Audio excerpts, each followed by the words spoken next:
A few years ago, when I was in Bombay, sort of fooling around with a number of things, and I started jotting down some notes about my life in Calcutta, and it ended up being a series of short stories which I called Newmarket Tales. When it was first published by Picador, a lot of people said, "Wow, are these new market tales? Will we get tips on the stock exchange in this?" And when I explained to them, no, I meant the SS Hog Market in Calcutta, some of them were rather pleased because they'd heard a lot about this particular new market, and some of them were a bit disappointed. But I'm just going to read an excerpt out to you from the beginning of the book to give you a feel for what was my Calcutta, not the traditional North Calcutta, or the South Calcutta, or East or West. It was the heart, stomach of Calcutta, where I was born and where I was brought up. So here goes. There might be some factual errors because this was written from memory. Um, Forgive them. At the south end, the posh end of Free School Street, is Park Street, where all the restaurants and nightclubs were. Trinkers on one side, Sky Room on the other, with Qualities, Moulin Rouge, Blue Fox, Olympia, Magnolias, Oasis in and out of the park, and Fleuries in between and on opposite pavements. Many have come, many have gone. There might have been more, but I forget. But I do remember they were all there in a quarter of a mile stretch of glittering lights.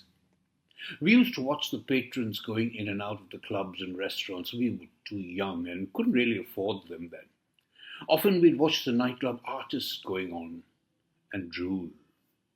I remember Dawn, who used to sing at Moulin Rouge, I think.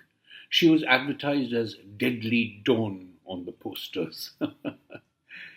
All of us, full of pre-adolescent fantasies, would dream about waking up at the crack of dawn. Yes, well, adolescents are like that.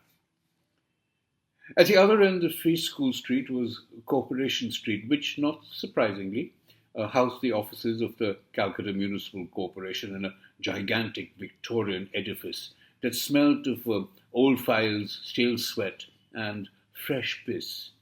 In between Corporation Street and Park Street were pimps, brothels, seedy hotels, drug peddlers, a fire station, the Armenian College, auctioneers, a butcher who had the finest goats on offer, a kitewala who sold the most lethal manja in the city, second only to the kind I used to make, I might add. And of course there was St. Thomas's Primary School with a church attached. Right opposite the church were music shops where you could buy an old Pericomo 78 RPM record if you were so inclined. And of course, second-hand bookshops that threw up treasures every now and then. Balzac, Maupassant, second editions presented to my darling James Bartholomew James from Patricia, his ever-loving wife, March 1879, in exquisite calligraphy. It was here in 2009, on a nostalgia trip to Calcutta, that I discovered a dog-eared copy of Winnie the Pooh, presented to me by my neighbour and friend Francis. The inscription inside read, "To my best friend, happy birthday, August 4th, 1962, written in a childish scrawl.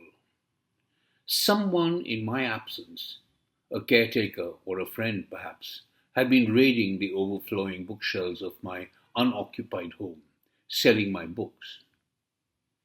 I bought my book back. I crossed the street and walked into St. Thomas's Church. It was empty. Peaceful, but not restful. I looked up at Francis as God. Why did Francis have to die just 2 years after he'd given me this marvelous book, I asked. Naturally, I got no reply. After all, this was a Protestant Jesus and Francis was a devout Catholic. Perhaps I could shift to a Catholic church and ask the same question. So that's how the book begins. It's about the first story is about Francis, who was a baker's son, and it's a fun little story and a sad little story. But I don't dwell on sadness too much. I enjoy the fun aspect of life. I hope you've enjoyed this little intro to the book, as it were. And I have a lot more stories to tell about Calcutta, which I shall be doing in the not too distant future.